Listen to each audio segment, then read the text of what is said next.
German success these last 75 years has been based on three factors. Number one, a very high level of labor skill for precision manufacturing. Number two, access to various industrial bases throughout the European space in order to build a differentiated supply chain system for doing the parts of the labor system that are not as capital intensive and not as labor intensive and not as skill intensive. So basically, Poland is your Mexico, to oversimplify.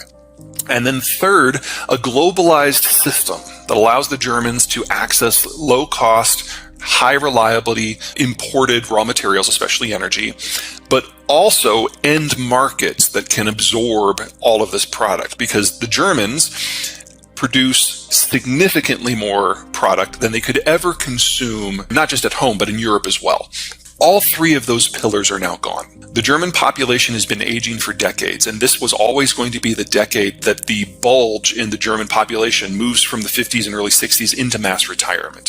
So the labor force is no longer there. Second, the European system, that differentiated supply chain, most of the countries that Germany has integrated with have demographics that are just as bad. So Poland is actually aging faster than Germany. They're just a little bit younger. But the Netherlands is nearly as bad. Austria is nearly as bad. So the ability to maintain the production system from a labor point of view is going to get significantly weaker. And then probably third, most importantly, the Russian stuff's gone. It's not coming back. And as we've seen in the United States, people around the world are celebrating that it's Joe Biden and not Donald Trump.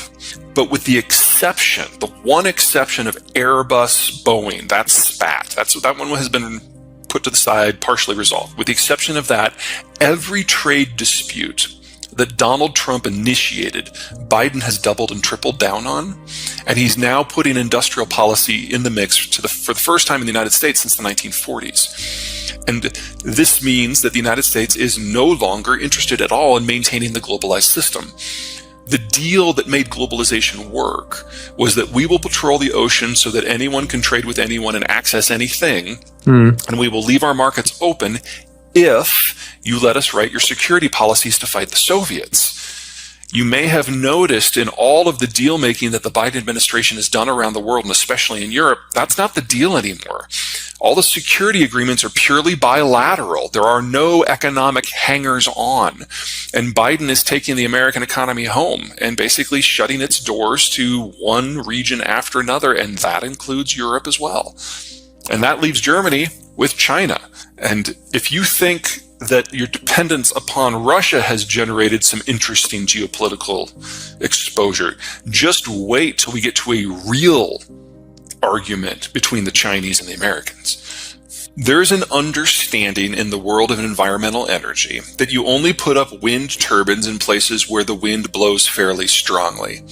There is not an understanding in the green community that you only put up solar panels in places where the sun shines brightly. So the location of these things really matters. Now, I live at roughly 2,300 meters in the highlands above what used to be called the Great American Desert in Colorado. That means that my solar panels generate 7 times as much electricity as the same panels would in Berlin.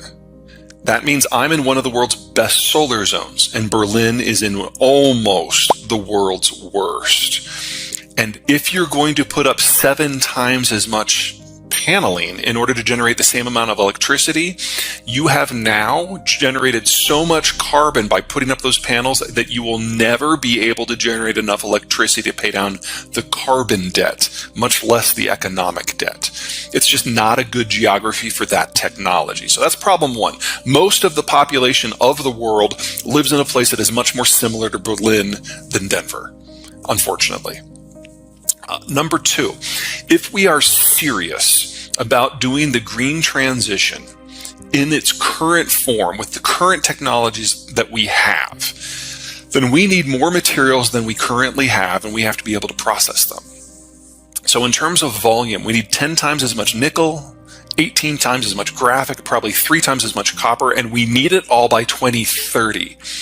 We have never doubled the volume of any industrial material in human history if it's something that we already had in use, ever. And we now need to do this and then some for 11 different materials. That is not physically possible. And then there's a processing issue. Right now, it depends, it varies wildly based on the material. Roughly 3/4 of the processing of these 11 different materials is done in either Russia or China. We're going to lose the Russia stuff in total because of economic breakdown. And in my opinion, we're going to lose a lot of the Chinese stuff due to political breakdown. Simply taking silicon, building that processing capacity somewhere outside of China can be done, but it's going to almost triple the price of silicon because the Chinese subsidize everything. So all of our price metrics that we've done are wrong, but the real issue is availability. Oil, we understand the economics and the geopolitics of the oil era. It means you have to deal with a lot of different places that are kind of ugly. But if we want to do the energy transition, not only do we have to deal with a lot more places that are ugly, there's not enough for everyone. One of the great parts of globalization is the United States kept the world's petroleum market open for everyone. We didn't get involved in the Middle East because we thought it was fun. We didn't even get involved in the Middle East because we needed the crude. We got our crude from North America. We did it for Germany and France and Italy and Korea and Japan and even China. We kept the world's energy flowing because that was part of the globalization deal.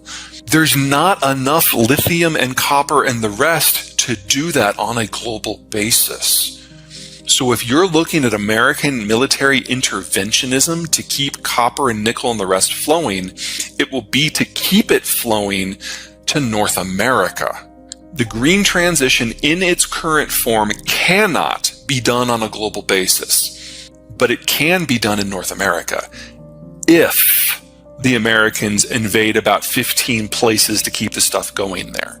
And Germany probably needs to take a page from the US state of Wisconsin. I don't think the German manufacturing model can continue in its current form for a number of reasons, but that doesn't mean that there is no manufacturing model that might work. So Wisconsin is part of our old Rust Belt. They used to build the cars and the machinery. Now they do a lot of precision work for components that are then flown to other locations for assembly. Now, Germany is a really big country to do that at scale, but if we're moving into a world where supply chains for manufacturing break down on a global basis, the need for the difficult to get parts, I'm thinking transmissions here, for example, for automotive, is going to skyrocket. And Germany's skill set is much more appropriate to that role than the kind of the mass manufacturing capacity that we've become used to in the past. Germany redesigned its political and its economic model around the realities of globalization in order to take the most advantage of it. France never did. And that's one of the reasons why the French are having all these protests over pensions, because, trying to get this into what we might consider a more viable economic model under the globalized rubric has never been something they were